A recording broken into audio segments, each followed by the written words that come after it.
सबसे जरूरी चीज, जैसे कमलनाथ जी को चोट लगी, आपको चोट लगी सुना है, लगी ना? कमलनाथ जी यात्रा में निकले,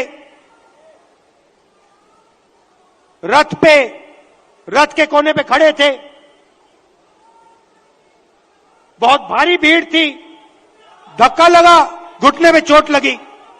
कमलनाथ जी जैसे ही आप अस्पताल गए, पहला काम क्या हुआ?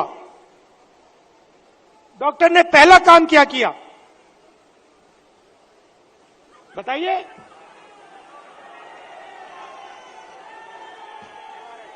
पहला काम डॉक्टर ने एक्सरे लिया, एमआरआई लिया। उसके बाद डॉक्टर ने कहा हां, घुटने में यह प्रॉब्लम है। अब मैं यही बात कह रहा हूं, सब लोग कहते हैं हिंदुस्तान में ओबीसी है, दलित है, जनरल है, आदिवासी हैं, मगर जब हम सवाल पूछते हैं ओबीसी कितने हैं, जनरल कितने हैं, दलित कितने हैं, आदिवासी कितने हैं, कोई जवाब नहीं दे पाता। देखो मैं पूछता हूं, भैया ओबीसी कितने हैं हिंदुस्तान में?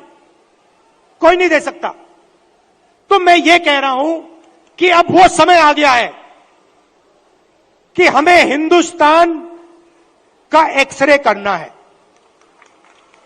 यह पता लगाना है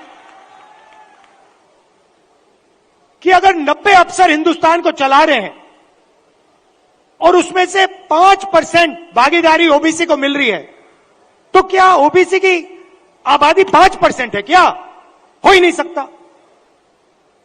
तो अगर उनकी आबादी 5% नहीं है, अगर उनकी आबादी 50% है, तो उनका 5% बजट पे कंट्रोल क्यों है? उनका 50% बजट पे कंट्रोल क्यों नहीं है?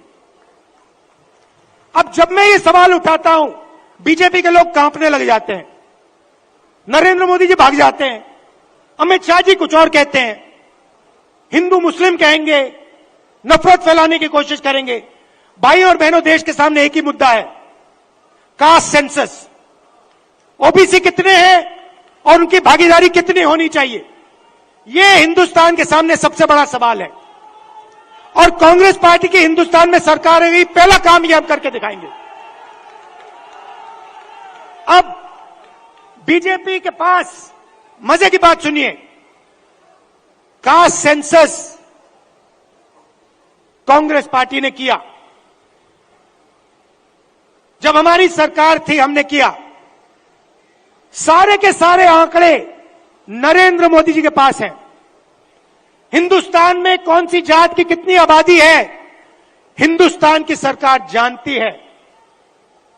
हिंदुस्तान में ओबीसी कितने हैं, हिंदुस्तान की सरकार जानती है। नरेंद्र मोदी हिंदुस्तान के ओबीसी को यह बताना नहीं चाहते हैं कि आप कितने हो।